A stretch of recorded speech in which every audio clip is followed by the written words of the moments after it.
നിർഭാഗ്യകരമായിട്ടുള്ള സംഭവമാണ് അവിടെ ഉണ്ടായത്. ഞാൻ ആ സഹോദരിയോട് സംസാരിച്ചിരുന്നതാണ്. കഴിഞ്ഞ 3-4 ദിവസക്കാലം നിരന്തരമായിട്ട് കർണാടക സർക്കാരുമായിട്ട് ബന്ധപ്പെട്ടതാണ്.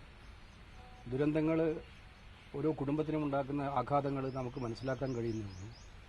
അവർക്കുണ്ടായ വേദനയും സങ്കടവും അങ്ങേയറ്റത്തെ സങ്കടകരമായിട്ടുള്ള കാര്യമാണ്. സർക്കാരിൻ്റെ ഭാഗത്തു നിന്നും സാധ്യമായ എല്ലാ നടപടികളും സ്വീകരിക്കുന്നുണ്ടെന്നുള്ളതാണ് ഗവൺമെൻറ്. മുഖ്യമന്ത്രിയോട് ഞാൻ നേരിട്ട് 2 പ്രാവശ്യം സംസാരിച്ചിരുന്നതാണ്. അദ്ദേഹം പറഞ്ഞിരിക്കുന്നത് ഇന്നലത്തെ തന്നെ ഏറ്റവും ഒടുവിലത്തെ കണ്ടെത്തലുകൾ നിങ്ങളെല്ലാം റിപ്പോർട്ട് ചെയ്തതാണ്. എന്തായാലും തിരച്ചിൽ നടപടികൾ ഗൗരവതരമായിട്ട് തുടരാൻ തന്നെയാണ് അവർ തീരുമാനിക്കുക. അതിനകത്ത് യുദ്ധകാലാടിസ്ഥാന നടപടി ഉണ്ടാകും.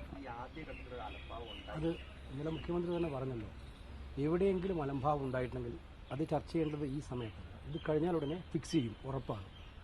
എവിടെയെങ്കിലും അലംഭാവം ഉണ്ടായിട്ടുണ്ടെങ്കിൽ അവർ സമാധാനം പറയേണ്ടി വരും, സംശയം. അത് കോൺഗ്രസ് ഭരിക്കുന്ന സർക്കാരിന് അത്തരം ഉത്തരവാദിത്വം ഉണ്ട് എന്നുള്ളതാണ് എൻ്റെ വിശ്വാസം.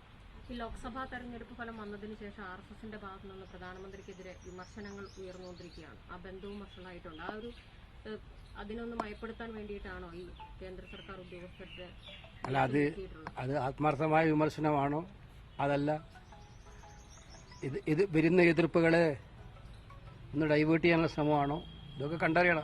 ഇത്തരം വിമർശനങ്ങൾ ഉണ്ടാകേണ്ടത് ഈ രാജ്യത്ത് ഏറ്റവും വലിയ രാജ്യത്തെ ഏറ്റവും അപകടകരമായ അവസ്ഥയിൽ കൊണ്ടുപോകുന്ന സമയത്തല്ലായിരുന്നോ ഈ വിമർശനങ്ങൾ ഉണ്ടാവേണ്ടത്?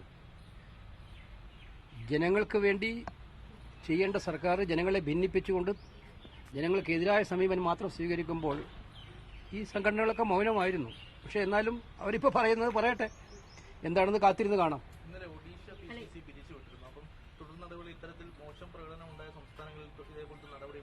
തീർച്ചയായിട്ടും ഞങ്ങളത് കമ്മിറ്റി വെച്ചിട്ടുണ്ടല്ലോ. ആ കമ്മിറ്റിയുടെ റിപ്പോർട്ട് കിട്ടിയതിൻ്റെ അടിസ്ഥാനത്തിൽ നടപടികളുണ്ടാവും.